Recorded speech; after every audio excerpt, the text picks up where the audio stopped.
നമ്മുടെ നാട്ടിലുള്ള കർഷക ദളം പോലെയുള്ള കർഷക ദളങ്ങൾ അരുണാചൽ പ്രദേശിലെ അപ്പത്താനി ട്രൈബിലുള്ള ഈ ഒരു സീറോ എന്ന് പറയുന്ന സ്ഥലത്തെ ഈ ഒരു വിഭാഗത്തിനും ഉണ്ടായിരുന്നു. അവിടേക്ക് ഞങ്ങൾ കടന്നു ചെല്ലുകയാണ്. മീറ്റിംഗുമായി ബന്ധപ്പെട്ടാണ് ഇവിടേക്ക് എത്തിച്ചേർന്നത്. കൂടെ ഇവരോടൊപ്പം എല്ലാമായി ഞാൻ പങ്കുചേരുകയായിരുന്നു. സേക്രഡ് ഹാർട്ട് ചർച്ച് സീറോ ഓൾഡ് വാലി ഈ ഒരു സ്ഥലത്തെ പള്ളിയിലാണ് ഈ ഒരു സമ്മേളനം വിളിച്ചു കൂട്ടിയത്. അതിന് സമീപ ഭാഗത്തായിട്ട് പള്ളിക്ക് സ്വന്തമായിട്ട് റിസോർട്ടുണ്ട്. ആ റിസോർട്ടിലാണ് ഞങ്ങൾ പിന്നീട് കടന്നു ചെന്നത്. ഈ ഒരു റിസോർട്ടിലാണ് ഇന്നേ ദിവസം ഉച്ചഭക്ഷണം ഞങ്ങൾക്കായി ക്രമീകരിച്ചിരിക്കുന്നത്. അത് അപ്പത്താനി ട്രൈബ്സിലുള്ള അതേ ട്രഡീഷണൽ രീതിയിലാണ് ഭക്ഷണം ക്രമീകരിച്ചിരിക്കുന്നത് എന്നുള്ള കാര്യം ഇവിടെ ഞങ്ങളെ കൂട്ടിക്കൊണ്ടുവന്ന റോബിനച്ചിൽ നിന്ന് ഞാൻ മനസ്സിലാക്കുകയാണ്.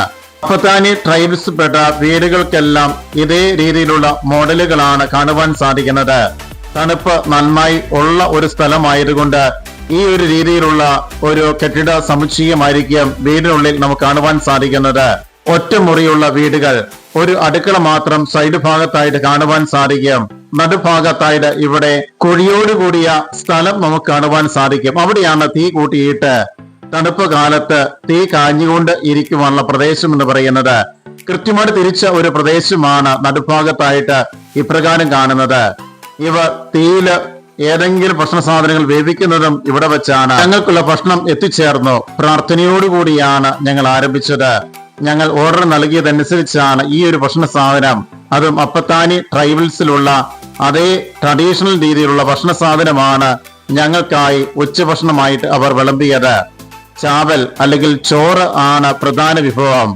അതിനോട് അനുബന്ധിച്ച് തന്നെ ഇലക്കറികളാണ് കൂടുതലും കാണുവാൻ സാധിക്കുന്നത്. ഇത് ഒരു പ്രത്യേക രീതിയിലുള്ള കായാണ്. അത് പുഴുങ്ങിയെടുത്താണ് ഇപ്രകാരം കറികൾ തയ്യാറാക്കുന്നത്. ഭക്ഷണത്തോടൊപ്പം ഇറച്ചി ഇവർക്ക് നിർബന്ധമാണ്. പല രീതിയിൽ ഇവർ ഭക്ഷണം പാകം ചെയ്യുന്ന രീതിയാണ് സ്വീകരിക്കുന്നത്. പ്രധാനമായിട്ടും ഇവരുടെ രീതി എന്ന് പറയുന്നത് ബോയിൽ ചെയ്താണ് ഏത് ഭക്ഷണ സാധനവും അവർ തയ്യാറാക്കുന്നത് എന്നുള്ളതാ. എന്തിനേറെ പറയുന്നു, ഇറച്ചി പോലും ബോയിൽ ചെയ്താണ് തയ്യാറാക്കുന്നത്. പിന്നീട് ഗസ്റ്റിന്റെ രീതി അനുസരിച്ചാണ് മസാലകൾ ചേർക്കുകയും കാര്യങ്ങളൊക്കെ ചെയ്തു വരുന്നത്. ഞങ്ങൾക്കായി മിക്സഡ് ആയിട്ടുള്ള മീറ്റ് കൊണ്ടുള്ള ഒരു ഭക്ഷണമാണ് ഇവർ തയ്യാറാക്കിയത്.